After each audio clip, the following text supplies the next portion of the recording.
Hi there, future scientists and math wizards. Welcome to Ismail Road. I'm Sir M, and I created this channel just for you. Senior high school students looking to make science and math easier, clearer, and yes, even more fun. On Smile Road, we explore exciting lessons in general science, solve real life problems in general mathematics, and learn how these subjects connect to the world around us, from floating boats to your monthly budgets. Each meeting, I'll guide you through lessons using simple explanations, real life examples, and even a few challenges to keep your brain sharp. Whether you're reviewing for exams, catching up on class topics, or just curious about how the world works, you're in the right place. Don't forget to hit that like, subscribe, and notification bell so you won't miss any of our learning adventures here on Smile Road. So, are you ready to start this journey with me? Let's walk the road of knowledge with a smile. We are dealing with grade 11 general science, quarter 2 chemistry. And this is about metabolism, the chemical reactions that power our cells. This is chemistry lesson Roman numeral number 7. Intended learning outcomes. By the end of the lesson, the learner should be able to define metabolism and distinguish between its two main processes, catabolism and anabolism. Identify the type of chemical reactions that occur in body cells: oxidation reduction, hydrolysis, condensation, phosphorylation. Explain how metabolic reactions provide energy for cellular activities and the maintenance of life. Relate examples of metabolism to everyday bodily functions such as digestion, respiration, and protein synthesis. Letter E. Discuss the significance of metabolism in health, growth, energy balance, and environmental adaptation. Introduction to metabolism. Metabolism refers to the sum of all chemical reactions that occur within living cells to maintain life. These reactions transform nutrients from food into energy, building blocks for biomolecules and waste products. Two broad categories: catabolism, breaking down molecules to release energy. For example, we have glucose breakdown in cellular respiration. Anabolism, building complex molecules from simple ones requiring energy. For example, protein synthesis from amino acids. And types of chemical reactions in cells. We have oxidation reduction, reactions, or simply redox reactions, transfer of electrons, essential in energy release during cellular respiration. Hydrolysis reactions, breaking down molecules using water. For example, the digestion of carbohydrates into glucose.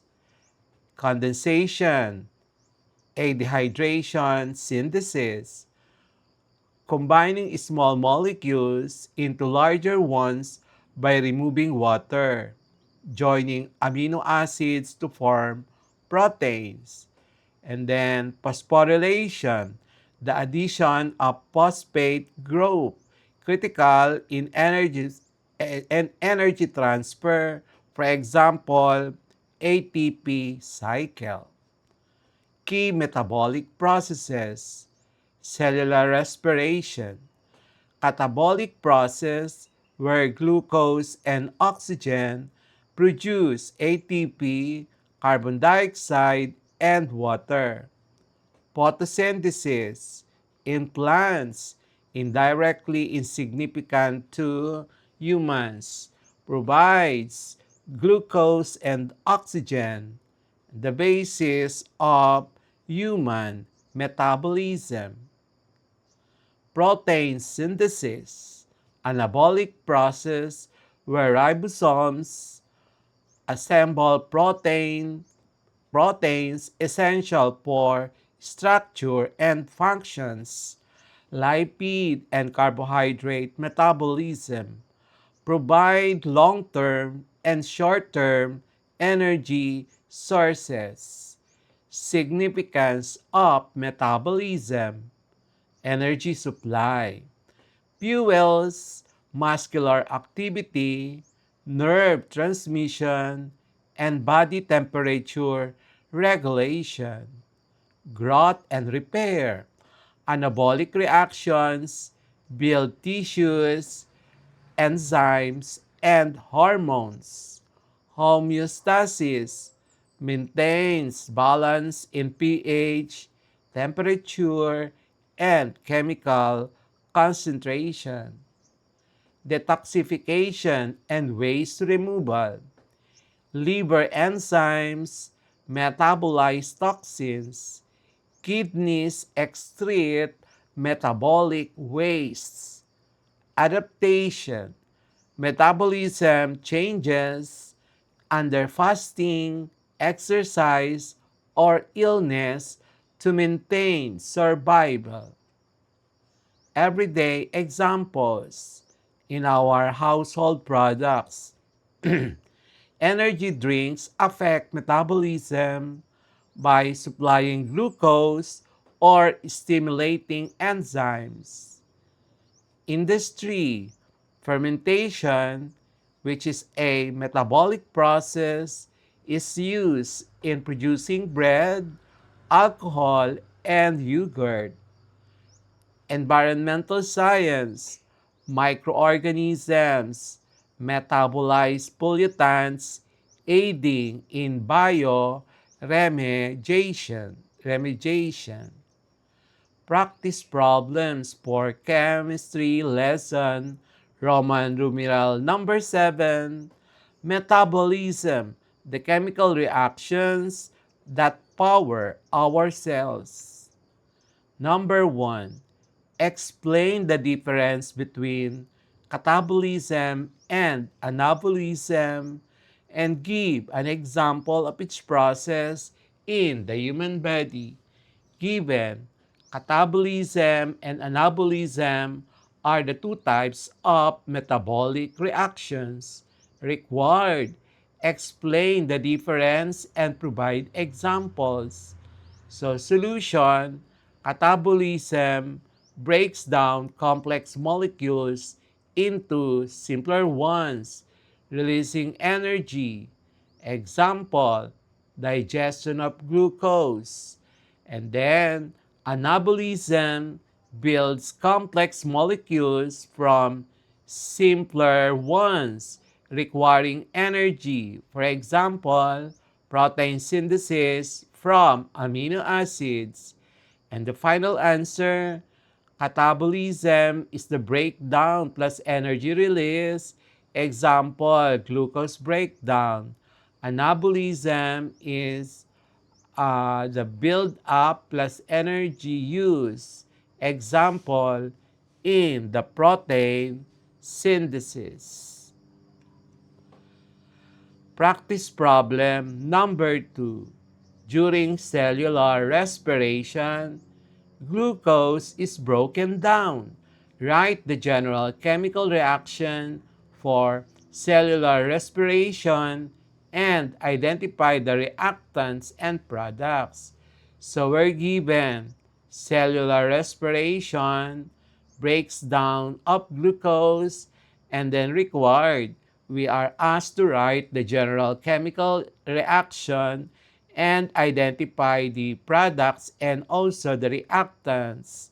So our solution, we have glucose C6H12O6 reacted with 6 moles of oxygen to produce 6 moles of carbon dioxide, 6 moles of water, and ATP. Our reactants, therefore, are the glucose and the oxygen gas. And then the products, these are the carbon dioxide, water, and then ATP. And the final answer, you have C6H12O6, 1 mole of that, reacted with 6 moles of oxygen to produce 6 moles of carbon dioxide, 6 moles of water, and the energy in the form of ATP. Practice problem number 3. Describe the role of ATP in metabolism. Why is ATP often referred to as the energy currency of the cell? So we're given ATP in essential is essential in metabolism. So we are required to explain why it is called the energy currency.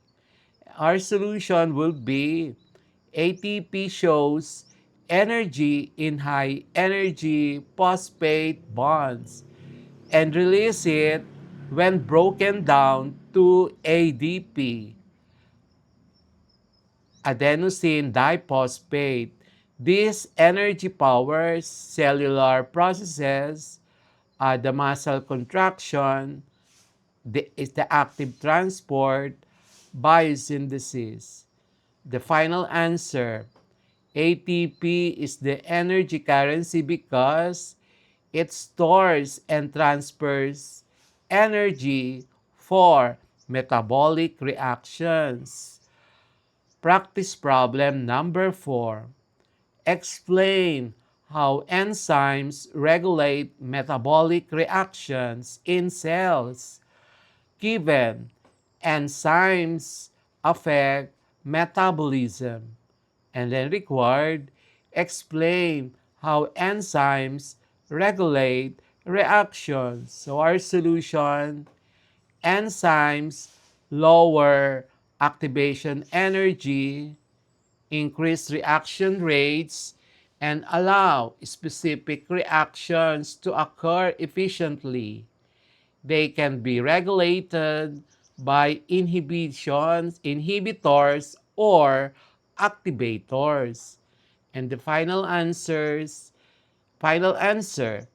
enzymes regulate metabolism by speeding up reactions and ensuring specificity. And then we have practice problem number 5. Differentiate between aerobic and anaerobic respiration in terms of energy yield and end products. So we're given 2 types of respiration and then require differentiate by yield and products. So aerobic uses oxygen and it produces 36 to 38 ATP and ends with CO2 and water. Anaerobic occurs without oxygen, produces 2 ATP, and ends with lactic acid uh, for the animals, or ethanol, and then carbon dioxide for the yeast. So we will have our next part of this lesson.